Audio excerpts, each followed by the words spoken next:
What's good, YouTube? It's your boy Infamous Ghost Money, coming at you with another USPS mail theft case. This time involving a group of alleged fraudsters that stole credit cards from the mail that they then used to purchase luxury items that were then resold online for hundreds to thousands of dollars.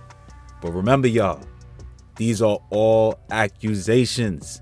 All these individuals are innocent until proven guilty. You heard? So don't forget to hit that like button and also subscribe to the channel to add some quality content on financial fraud onto your YouTube timeline and stay one step ahead of these fraudsters. Alright, let's get right into the information. Alright, y'all. Coming out of the Southern District of New York, Thursday, September 29th, 2022.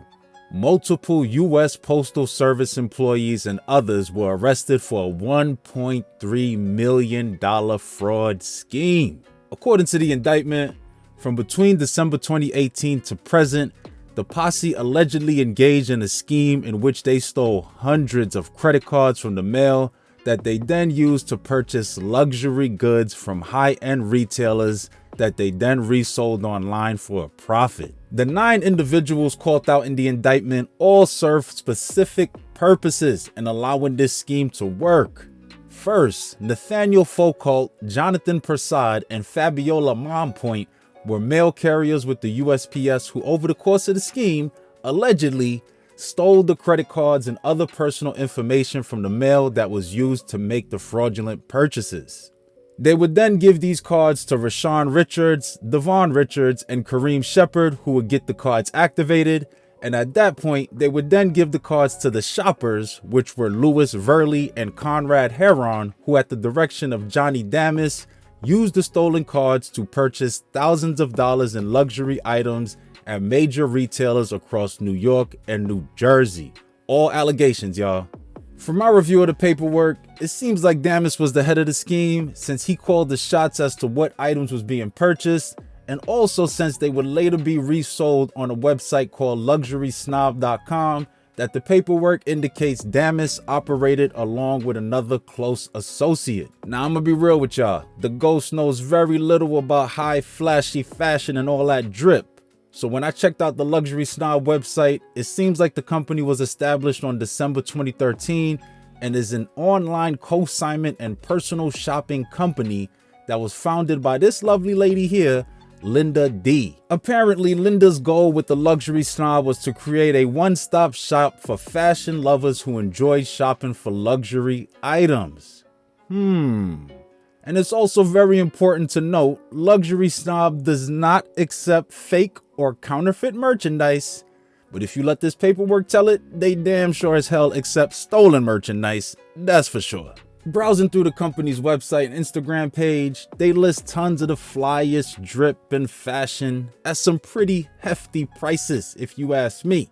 The Ghost is a frugal shopper. I ain't messing with all this expensive stuff. But check out these Balenciaga glow-in-the-dark flip-flops for only $400. Just a pair of flip-flops, only $400. Or these black and green Undertaker boots for a light stack, just a light $1,000. Or how about this $2,000 Yves Saint Laurent bag that looks like it could only hold some chapstick and a bottle of water? Facts.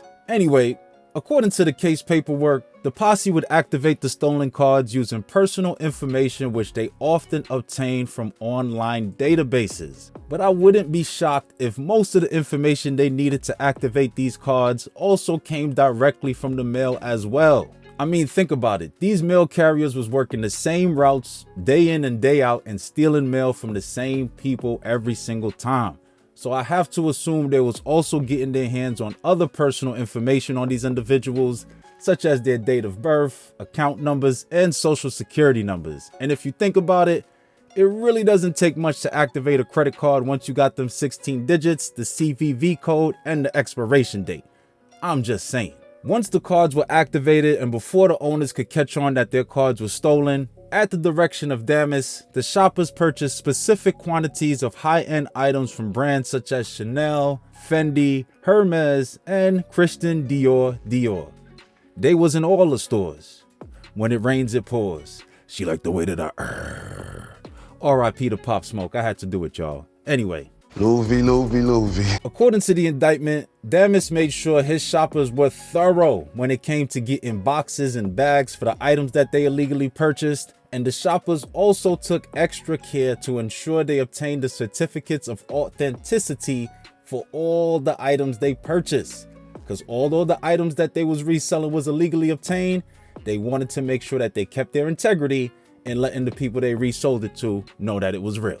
Now, I mean, the paperwork calls out that many of the shoppers associated with the scheme went into some of these high-end stores so often. They developed relationships with the sales associates there to the point that they were given VIP status. They would call in advance to have certain items held to the side for them and even receive discounts on their fraudulent purchases many times. Can you believe this? Discounts on purchasing things fraudulently.